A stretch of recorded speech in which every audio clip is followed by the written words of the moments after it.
الحمد للہ رب العالمین، الصلاۃ والسلام علی محمد الامین۔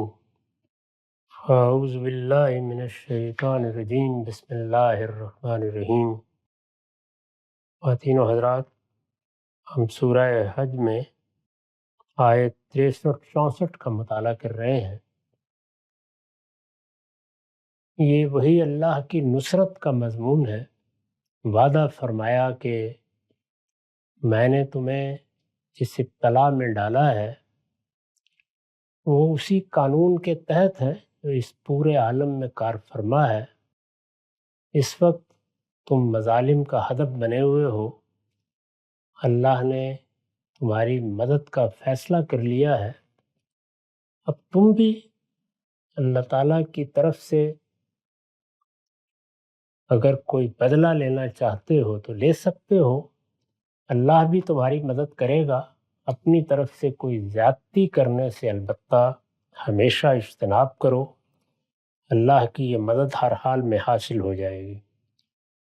اس میں اب خاتمہ کلام میں یہ فرمایا تھا کہ حقیقت یہ ہے کہ اللہ بڑا ہی باریک بین ہے۔ ان اللہ لطیف خبیر، ہر چیز کی خبر رکھنے والا ہے۔ اسی کا ہے جو کچھ آسمانوں میں ہے اور جو کچھ زمین میں ہے۔ لہو ما فی السماوات و ما فی الارض وان اللہ لہو الغنی الحمید۔ حقیقت یہ ہے کہ اللہ ہی ہے جو بے نیاز ہے اور وہی ستودہ صفات۔ میں نے اس پر لکھا ہے اللہ تعالیٰ کی صفات کا یہ حوالہ نہایت لطیف طریقے سے آیا ہے۔ استاد امام لکھتے ہیں یعنی وہ اپنی تدبیروں کو، یعنی وہ اللہ تعالیٰ، یعنی وہ اپنی تدبیروں کو اس طرح بروئے کار لاتا ہے کہ کسی کو ان کا سان گمان بھی نہیں ہوتا۔ اللہ تعالیٰ جب فیصلہ کر لیتے ہیں کہ وہ کوئی تدبیر فرمائیں گے، وہ اپنے بندوں کی مدد کی راہ نکالیں گے، تو پھر ہزار طریقے ہیں جن سے وہ راہ نکلتی ہے۔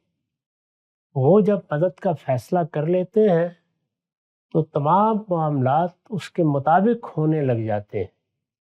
لوگ خیال بھی نہیں کر رہے ہوتے کہ صورتحال میں ایسی تبدیلی آ جائے گی، ہر چیز اس طریقے سے پلٹ جائے گی۔ اللہ تعالیٰ کی مدد آئے گی اور اس میں جو کچھ پہلے دائیں ہے وہ بائیں ہو جائے گا، جو بائیں ہے وہ دائیں ہو جائے گا، ہر نشیب فراز میں اور ہر فراز نشیب میں بدل جائے گا۔ اتنی بڑی تبدیلی آ جائے گی، لیکن وہ آتی ہے، اور جب وہ آتی ہے تو کسی کے سان گمان میں بھی نہیں ہوتا کہ یہ سب کچھ بھی ہو سکتا ہے۔ فرمایا کہ اس وقت حالات تمہیں جس طرح نظر آ رہے ہیں ان کو اپنی نگاہ سے نہ دیکھو۔ اللہ بڑا لطیف بھی ہے اور بڑا خبیر بھی ہے۔ وہ ہر چیز کو جانتا ہے اور بڑا باریک بین ہے۔ وہ ان راستوں سے تمہاری مدد کرے گا جو اس وقت تمہارے تصور میں بھی نہیں آ سکتے، لیکن جب اس کی مدد آئے گی تو وہی راستے کھلتے چلے جائیں گے۔ وہ بڑی خبر رکھنے والا ہے۔ لوگ صرف ظاہر کو دیکھتے ہیں، لیکن وہ ماضی کے پردوں میں جو کچھ چھپا ہوا ہے اس سے بھی باخبر ہے، اور مستقبل کے اوٹ میں جو کچھ ہے اس سے بھی باخبر ہے۔ تو جب وہ ماضی کو بھی جانتا ہے، حال کو بھی دیکھ رہا ہے، مستقبل کو بھی جانتا ہے، تو پھر تمہیں مطمئن رہنا چاہیے کہ جب وہ مدد کا فیصلہ کر رہا ہے تو تمہاری مدد ہوگی۔ جو حالات اس وقت مسلمانوں کو درپیش تھے ان میں یہ تسلی ہے۔ وہ حالات ایسے نہیں تھے کہ یہ کہا جائے کہ مدد آئے گی تو اس کا کچھ گمان بھی ہو سکتا ہو۔ ہر آدمی خیال کرے گا کہاں سے آ جائے گی۔ ہم جس صورتحال سے دوچار ہیں اس میں تو کوئی راستہ نظر نہیں آ رہا۔ اس وقت ایک بستی ہے، اس میں بعض لوگوں کو غلبہ حاصل ہے، وہ ہمارے سردار ہیں، ہم ان کے زیر دست ہیں۔ جس کو چاہتے ہیں ہدف متعین بنا لیتے ہیں، جس کو چاہتے ہیں ہدف مظالم بنا لیتے ہیں۔ ہر چیز معلوم ہوتا ہے ان کی گرفت میں ہے۔ تو جب کسی کے پاس طاقت ہوتی ہے اور وہ طاقت کے نشے میں اقدامات کر رہا ہوتا ہے تو ظاہر ہے کہ جو لوگ اس کا ہدف بنتے ہیں یہی خیال ہوتا ہے کہ ان کے لیے کہاں سے راہ نکلے گی۔ اللہ تعالیٰ فرماتے ہیں کہ جب میں فیصلہ کر لیتا ہوں تو پھر راہیں اس طرح نکلتی ہیں کہ وہ تمہارے سان گمان میں بھی نہیں ہوتا۔ یہ تسلی دی۔ اس کے بعد مزید فرمایا کہ وہ غنی بھی ہے اور حمید بھی ہے، یعنی اللہ تعالیٰ کی صفات کے دونوں پہلوؤں کو ہمیشہ ملحوظ رکھنا چاہیے۔ بعض اوقات انسان یہ غلطی کرتا ہے کہ وہ کسی ایک پہلو کے ساتھ اپنے آپ کو وابستہ کر لیتا ہے اور پھر اسی سے توقعات بھی وابستہ کرتا ہے۔ چنانچہ ہر جگہ یہ بتایا جاتا ہے کہ اگر وہ علیم ہے تو حلیم بھی ہے، اگر وہ عزیز ہے تو حکیم بھی ہے۔ یہاں یہ بتایا گیا ہے کہ وہ بے نیاز بھی ہے اور ستودہ صفات بھی ہے۔ بے نیاز ہے، میں نے اس پر لکھا ہے، یعنی صرف بے نیاز ہی نہیں، اس کے ساتھ ستودہ صفات بھی ہے۔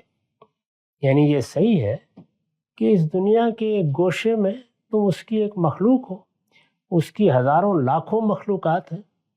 اگر کائنات کے لحاظ سے دیکھو تو ان تمام مخلوقات اور تمہارے کرۂ ارض کی حیثیت ایک ذرے کے برابر بھی نہیں ہے، لیکن وہ تمہارے ساتھ وابستہ ہے۔ تم اس کی مخلوق ہو، وہ تمہارا پروردگار ہے اور مالک ہے اور ربوبیت فرما رہا ہے۔ وہ ہر لحظہ تم پر نگران ہے، وہ سمیع و بصیر ہے۔ تو اس کو اس طرح بیان کیا کہ یہ تو صحیح ہے کہ اس کو کسی کا نیاز نہیں ہے، کسی کی احتیاج نہیں ہے، وہ کسی کی نہ رفاقت کا محتاج ہے نہ مدد کا محتاج ہے، وہ زمین و آسمان کا مالک ہے، لیکن تم بہرحال اس کے بندے ہو۔ تو وہ ستودہ صفات بھی ہے، یعنی اس کی نہایت غیر معمولی صفات ہے۔ ان صفات میں اس کا علم ہے، اس کی حکمت ہے، اس کی رحمت ہے۔ وہ اپنی رحمت اور اپنے کرم سے تمہارا احاطہ کیے ہوئے ہے، اس لیے مایوس ہونے کی کوئی وجہ نہیں ہے۔ یعنی صرف بے نیاز ہی نہیں ہے، اس کے ساتھ ستودہ صفات بھی ہے، لہٰذا کوئی وجہ نہیں کہ اس کے بندے اس سے مایوس ہوں۔ اس میں شبہ نہیں کہ وہ بے ہمہ ہے، یعنی ہر ایک سے الگ ہے، کوئی نہ اس پر منحصر ہے نہ وہ کسی پر منحصر ہے، لیکن ہر لحظہ ان کا نگران اور ان کے ساتھ بھی ہے۔ یعنی ایسا نہیں کہ اس نے کسی کو اپنے ساتھ جوڑا ہوا ہے اور اس طریقے سے گویا اس پر وہ منحصر ہو کے رہ گیا ہے۔ اسی کو سورہ اخلاص میں دوسرے طریقے سے بیان کیا ہے کہ وہ اللہ یکتا ہے، وہ اللہ احد، اللہ الصمد، وہ بے نیاز ہے، سب کے لیے سہارا ہے، سب کے لیے پناہ کی چٹان ہے۔ وہ نہ باپ ہے نہ بیٹا ہے، اور کوئی اس کی ہمسری کا اندازہ نہیں کر سکتا، کوئی اس کی ہمسری کی طرف دیکھ نہیں سکتا، وہ ان سب چیزوں سے بالاتر ہے۔ اس کے بعد ارشاد ہوا الم تر ان اللہ سخر لکم ما فی الارض والفلک تجری فی البحر بامرہ ویمسک السماء ان تقع علی الارض الا باذنہ ان اللہ بالناس لرؤوف الرحیم۔ کیا دیکھتے نہیں ہو کہ اللہ نے زمین کی سب چیزوں کو تمہارے کام میں لگا رکھا ہے اور کشتی کو بھی۔ اس زمانے میں انسان کی سب سے اہم ایجاد کشتی تھی۔ جس وقت قرآن نازل ہوا ہے، انسان نے بعض چیزیں بڑی غیر معمولی ایجاد کی، پہلے بھی کی، بعد کے زمانوں میں بھی، اور اب تو گویا ایجادات کا ایک طوفان برپا ہے۔ اس وقت ایک بڑی ایجاد کشتی تھی۔ تو فرمایا کہ یہ جو ایجاد کر کے تم کوئی چیز بنا لیتے ہو، یہ بھی اصل میں اسی نے تمہارے لیے بنائی ہے۔ صرف فرق یہ ہے کہ وہ براہ راست خلق کرتا ہے، براہ راست کسی چیز کو وجود پہ لاتا ہے۔ وہ بدیع السماوات والارض ہے، زمین و آسمان کا خالق ہے، مادے کا خالق ہے، نفس کا خالق ہے۔ اس نے اس کائنات میں ہزاروں لاکھوں کروڑوں اجرام پیدا کر دیے ہیں، تم شمار بھی نہیں کر سکتے کہ اس کی کائنات کہاں تک وسیع ہے۔ وہ ان سب چیزوں کا خالق ہے، اور اس کے ساتھ جو کچھ تمہارے ذریعے سے وجود میں آتا ہے اس میں بھی صرف ذریعہ بدلتا ہے، یہ اس کا فراہم کردہ سامان ہے، یہ اس کا فراہم کردہ سامان تعمیر ہے جس سے تم در حقیقت چیزوں کو وجود پذیر کر لیتے ہو، اور یہ اسی کی دی ہوئی عقل ہے جس کو استعمال کرتے ہو۔ لہٰذا یہ چیزیں بھی جب تم استعمال میں لاتے ہو تو در حقیقت اللہ ہی تمہارے استعمال میں لا رہا ہوتا ہے۔ تو اس طریقے سے انسان کی ایجادات کے بارے میں بھی اسی غلط فہمی کو دور فرمایا. کیا دیکھتے نہیں ہو کہ اللہ نے زمین کی سب چیزوں کو تمہارے کام میں لگا رکھا ہے؟ یعنی یہ سب چیزیں جو زمین میں تمہاری مدد کر رہی ہیں، تمہاری خدمت کر رہی ہیں، تمہاری ضرورتیں پوری کر رہی ہیں، تمہاری احتیاجات میں کام کر رہی ہیں، یہ سب اس کی فراہم کردہ ہیں. اور صرف یہی فراہم کردہ نہیں ہے بلکہ جو کچھ تم بناتے ہو اور ایجاد کرتے ہو اور اس سے اپنے لیے سہولتیں پیدا کرتے ہو وہ بھی تمہارے کام میں لگا ہوا ہے. تو اسی لیے لگا ہوا ہے کہ یہ اس کے فراہم کردہ مادے سے وجود پذیر ہوا ہے. یہ سارے کسب اس سامان سے تعمیر ہوئے ہیں جو اس نے فراہم کیا ہے، اور پھر ان کی تعمیر کے لیے، ان ایجادات کے لیے جو علم چاہیے تھا، جو عقل چاہیے تھی، وہ بھی اسی کی عطا کردہ ہے. تو اس طرح سے یہ سب بھی تمہارے کام میں اسی نے لگائے ہیں. میں نے لکھا ہے اس زمانے میں انسان کی سب سے اہم ایجاد کشتی تھی. قرآن نے بتا دیا ہے کہ وہ بھی در حقیقت خدا کی ایجاد ہے، یعنی وہ بھی تمہارا کوئی کارنامہ نہیں ہے. تمہیں بھی اس پروردگار نے بنایا، اس کا سامان بھی سب اس نے فراہم کیا، اس کو بنانے کا علم بھی اسی نے دیا، اس کے لیے عقل بھی اسی نے عطا کی. یہ دیکھ لو ہزاروں لاکھوں کروڑوں کی تعداد میں دوسری مخلوقات ہیں، وہ ایک تنکا بھی بنا نہیں سکی ہیں، اس لیے کہ نہ پروردگار نے ان کو وہ چیزیں فراہم کی ہیں، نہ ان کو وہ علم دیا، نہ ان کو عقل عطا فرمائی. تو وہ جس حد تک دیتا ہے اسی کے لحاظ سے تم کر پاتے ہو. یہ بھی در حقیقت اسی کی عطا ہے.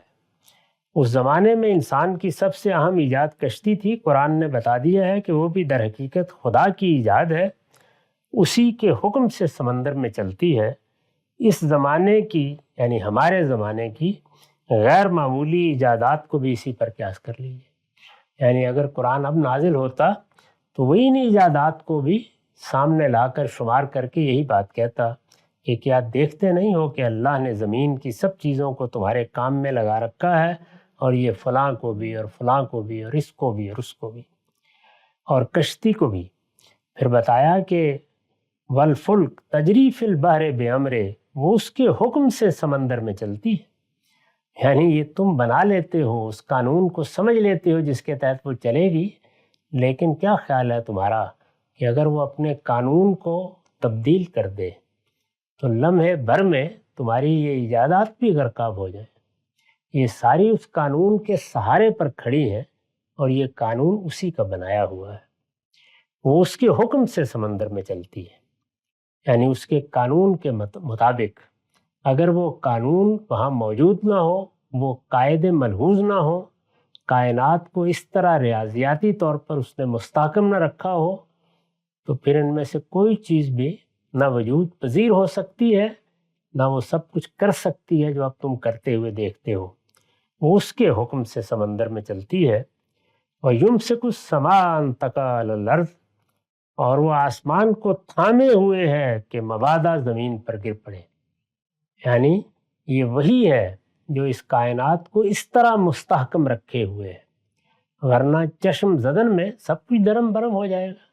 یہ سیارے، یہ ستارے، یہ اجرام فلکی، یہ سورج، یہ چاند جو اس وقت آسمان پر تمہارے لیے بہت کچھ فراہم کر رہے ہیں، سب کے سب بکھر کر تمہارے سر پر آ پڑیں گے، اور تم اپنے آپ کو قائم نہیں رکھ سکو گے، مبادا زمین پر گر پڑے. میں نے لکھا ہے اصل الفاظ ہیں ان تقع علی الارض.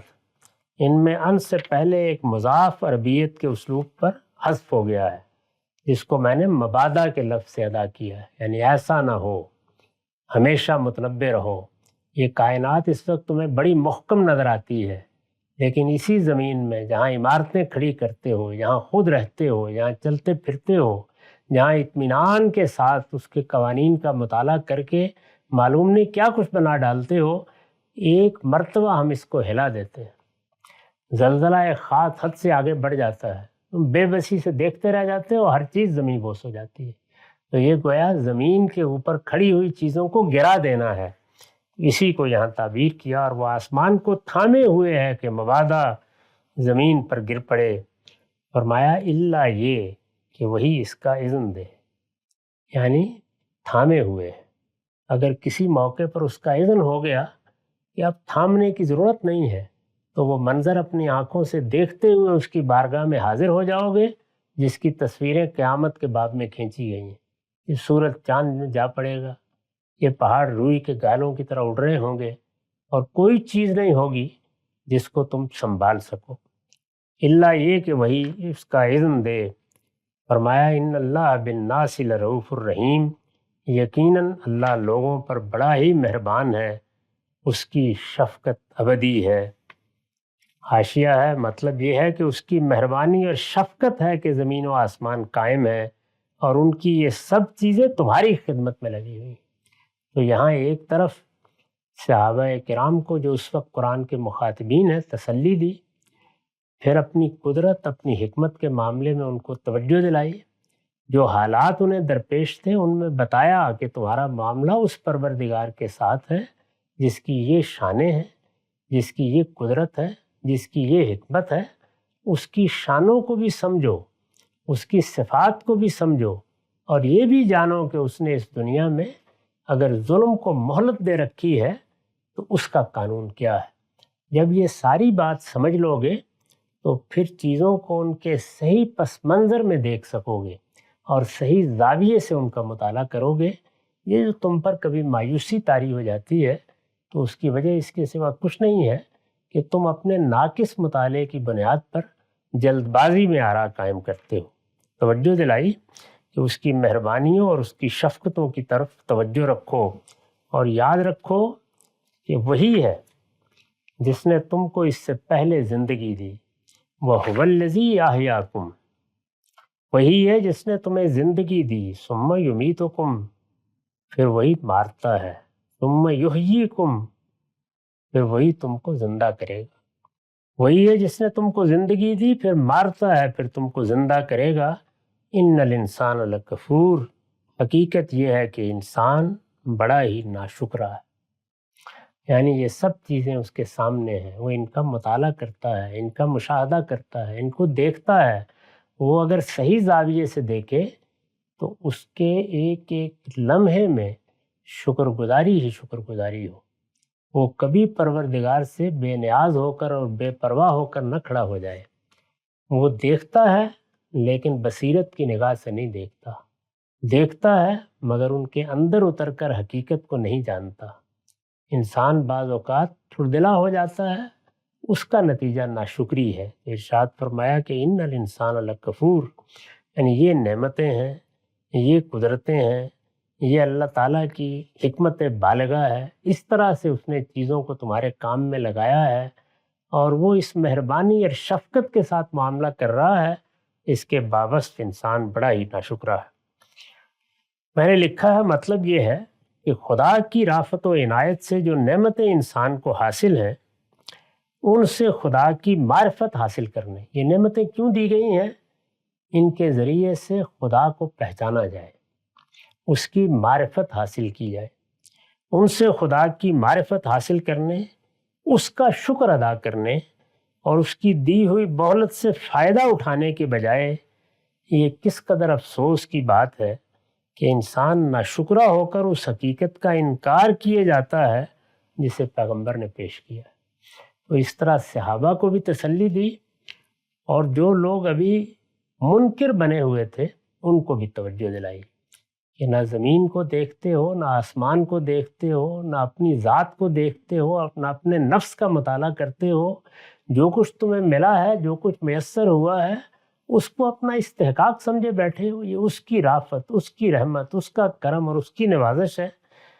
تم ان سب چیزوں کو دیکھو تو کبھی ناشکری کا تصور بھی نہ کرو، لیکن انسان افسوس یہ ہے کہ بڑا ہی ناشکرا ہے۔ ان الانسان لکفور۔ اس کے بعد پھر مضمون اصل کی طرف لوٹ گیا۔ ارشاد ہوا لکل امت جعلنا منسکا ہم ناسکوہ فلا ینازعنک فی الامر ودع الی ربک انک علی ھدی مستقیم۔ یعنی جب ہر پہلو سے تسلی دی، جہاد کا اذن دیا، یہ بتایا کہ ظلم و عدوان کے خلاف اب تم بھی ہاتھ اٹھا سکتے ہو، پھر اپنی مدد کا وعدہ کیا، پھر اپنی قدرت اور حکمت کے ہر پہلو کی نشاندہی کی، اور دونوں فریقوں کو متنبع کیا، مسلمانوں کو اس پہلو سے کہ مایوس ہونے کی کوئی وجہ نہیں، اس وقت اللہ تعالیٰ کے قانون ابتلا کے مطابق برے حالات ہیں، لیکن تمہارے سان گمان میں بھی نہیں ہوگا کہ کہاں سے اس کی مدد آ جائے گی۔ وہ لوگ جو پیغمبر کے مقابلے میں کھڑے ہو گئے تھے ان کو متنبع فرمایا، اور ہر پہلو سے متنبع کر کے آخر میں کہا کہ ان الانسان لکفور، یہ تمہاری ناشکری ہے، ورنہ اگر صحیح زاویے سے غور کرو تو تمہارا رواں رواں اس پروردگار کا شکر ادا کرے۔ یہ سب باتیں بیان کرنے کے بعد اب پھر وہی بات جہاں سے یہ بات اس رخ پر گئی تھی، یعنی اللہ تعالیٰ نے شریعت دی ہے، اللہ تعالیٰ نے حج کے قوانین بتائے ہیں، مناسک بتائے ہیں، ان میں کوئی اختلاف ہو جاتا ہے تو یہ اس کو معرض بحث میں لے آتے، اور بعض اوقات انکار کا باعث وہی چیز بن جاتی ہے۔ یہ اصل میں وہ مضمون تھا جہاں سے تسلی شروع ہوئی تھی۔ فرمایا یہ اعتراض ہے کہ یہ نئی شریعت مختلف کیوں ہے، یعنی یہ ایک بڑا اعتراض ہے کہ اللہ تعالیٰ نے ہمیشہ سے ایک ہی دین دیا ہے، وہ دین اسلام ہے۔ اللہ تعالیٰ نے کبھی کوئی دو دین نہیں دیے، یہودیت نصرانیت یہ اسلام کے فرقے ہیں۔ اللہ تعالیٰ نے آدم علیہ السلام کے زمانے سے اسی دین کی ہدایت دی، یہ سب پیغمبروں کا دین ہے۔ محمد الرسول اللہ صلی اللہ علیہ وسلم اس کے بانی نہیں ہیں، وہ اس کے آخری پیغمبر ہیں، اس کے مجدد ہیں۔ انہوں نے اس کی تعلیمات کو زندہ کیا ہے، ہمیں قرآن جیسی کتاب دی ہے، اور پھر ہمیشہ کے لیے محفوظ ہمارے ہاتھوں میں منتقل کر دیا ہے۔ ارشاد فرمایا کہ یہ ظاہر ہے کہ ایک صدیوں پر پھیلی ہوئی تاریخ ہے، اس میں لوگ شریعت کے معاملے میں یہ بحث اٹھا دیتے ہیں کہ اس میں تبدیلی کیوں ہو گئی، تو اس کو موضوع بنایا ہے۔ انہیں اعتراض ہے کہ یہ نئی شریعت مختلف کیوں ہے۔ ارشاد ہوا انہیں بتاؤ لِكُلِّ أُمَّةٍ جَعَلْنَا مَنْسَكًا هُمْ نَاسِكُوهُ، ہم نے ہر امت کے لیے ایک طریقہ مقرر کیا ہے کہ وہ اسی پر چلیں گے، یعنی ایک ہے اصل دین۔ اصل دین تو ایمان و اخلاق ہے، یعنی وہ چیزیں جن کو ہر مسلمان کو ماننا ہے، اور وہ چیزیں جس کو اپنے تزکیے کے لیے اختیار کرنا ہے، بدن کی تطہیر، پرونوش کی تطہیر، اپنے اخلاق کی تطہیر۔ اصل دین یہ ہے، یہ دین سب پیغمبروں کے ہاں ایک ہے، اس کا مقصد ہمیشہ سے ایک ہی رہا ہے، اس کا نصب العین ہمیشہ سے ایک ہی رہا ہے، اس میں جو بنیادی ہدایت ہے اور پیغمبر جس پر اصرار کرتے ہیں وہ چند لفظوں میں وہی ہے جس کو قرآن مجید نے سب نبیوں کا حوالہ دے کر بیان کیا ہے کہ اللہ پر سچا ایمان رکھیں، آخرت کو ایک حقیقت کے طور پر مانیں اور اچھا عمل کریں۔ یہ دین کی بنیادی دعوت ہے۔ اس کے بعد قانون دیا جاتا ہے۔ قانون انسان کی اخلاقی معاملات میں رہنمائی کرتا ہے، یعنی اللہ تعالیٰ نے جو ہدایت اس کو اجمال میں دی ہے، وہ جب اس کی تفصیل جاننا چاہتا ہے تو وہاں اس کے لیے مسائل پیدا ہوتے ہیں، تو پھر اللہ تعالیٰ ایک قانون اور ایک ضابطہ عطا فرماتے ہیں، اس کو شریعت کہا جاتا ہے۔ جو کچھ اختلاف ہوتا ہے وہ اس شریعت میں ہوتا ہے، وہ کبھی اصل دین میں نہیں ہوتا، اور اس کے مختلف وجوہ ہیں۔ حالات بدل جاتے ہیں، افراد بدل جاتے ہیں، قوموں کے اطوار بدل جاتے ہیں، تمدن میں غیر معمولی تبدیلیاں آ جاتی ہیں، اس کے پیش نظر اللہ تعالیٰ بھی اس قانون میں تبدیلی کرتے ہیں، اس کی بنیاد وہی رہتی ہے، یعنی قانون اپنی اصل میں اپنے ریشنل میں ایک ہی جگہ پر کھڑا ہوتا ہے، لیکن حالات کی تبدیلی کے لحاظ سے اس کو بھی تبدیل کر دیا جاتا ہے۔ اس طرح شریعت میں اختلاف پیدا ہوتا ہے، تو فرمایا کہ یہی طریقہ ہم نے اس سے پہلے بھی اختیار کیا۔ انہیں اعتراض ہے کہ یہ نئی شریعت مختلف کیوں ہے۔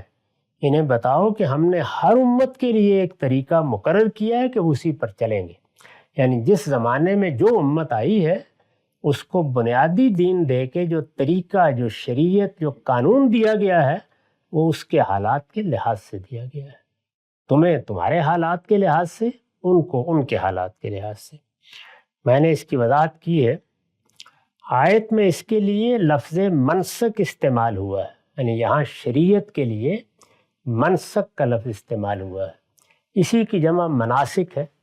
عام طور پر سنا ہوگا جب حج عمرے کے لیے جاتے ہیں تو مناسک حج کی تعبیر اختیار کی جاتی ہے، تو وہی تعبیر یہاں سے لی گئی ہے۔ آیت میں اس کے لیے لفظ منسک استعمال ہوا ہے۔ سورہ مائدہ کی آیت 48 میں یہی مفہوم شرع اور منہاج کے الفاظ سے ادا کیا ہے۔ اگر قرآن کو دیکھیے تو وہ یہ 3 لفظ استعمال کرتا ہے، یعنی منسک یا مناسک کا لفظ، اسی طریقے سے شریعت یا شرع کا لفظ، منہاج کا لفظ، یعنی وہ میتھڈ کیا ہے جو اللہ نے اختیار کیا ہے۔ یہ مختلف الفاظ ہیں، ان کا مصداق ایک ہی حقیقت ہے۔ اللہ تعالیٰ نے دین کی جو ہدایت اجمال میں انسان کی فطرت میں ودیعت فرمائی اور اپنے پیغمبروں کے ذریعے سے جس کی وضاحت کی ہے، وہ تو ہمیشہ سے ایک ہی ہے، یکساں ہے۔ اللہ ایک ہے، اس کی توحید پر سچا ایمان رکھنا ہے، قیامت کی تیاری کرنی ہے اور قیامت کو اس طرح ماننا ہے جس طرح کہ وہ کل آنے والا دن ہے، اور اس کے لیے تیاری، تزکیہ، پاکیزگی، بدن میں پاکیزگی، خورونوش میں پاکیزگی، اخلاق میں پاکیزگی، یہ دین ہے۔ پورے دین کا خلاصہ یہ چند الفاظ ہیں۔ قرآن مجید نے جگہ جگہ اس کو اسی طرح سے خلاصہ کر دیا ہے، اس میں کبھی کوئی اختلاف نہیں ہوتا۔ البتہ جب اس کا اطلاق زندگی پر کیا جاتا ہے تو ضابطے بنانے پڑتے ہیں، ان ضابطوں کو حالات کے لحاظ سے لوگوں میں تبدیلی آ جائے، وقت میں تبدیلی آ جائے تو اللہ تعالیٰ بھی تبدیل کرتے ہیں، تو اس کو پھر اللہ تعالیٰ شرعت، منہاج ان الفاظ سے ادا کرتے ہیں۔ بحیثیت مجموعی بھی ایک لفظ اس کے لیے اختیار کیا گیا ہے، وہ الکتاب کا لفظ ہے۔ اللہ تعالیٰ نے دین کو 2 حصوں میں تقسیم کر کے سمجھایا ہے، یعنی ایمان اور اخلاق جو دین کی اصل ہے وہ الحکمہ ہے، اور جب اس پر شریعت اور قانون وارد ہوتے ہیں تو وہ الکتاب ہے۔ اور شریعت کا لفظ تو ہمارے ہاں عام استعمال ہوتا ہے، آپ سادہ تعبیر میں کہہ سکتے ہیں اللہ کا دیا ہوا قانون، قاعدے، ضوابط جو اللہ نے خود بنا دیے۔ فرمایا کہ ہر امت کو اس کے لیے خاص ایک شریعت دی گئی جس میں دوسروں سے کچھ اختلاف تھا۔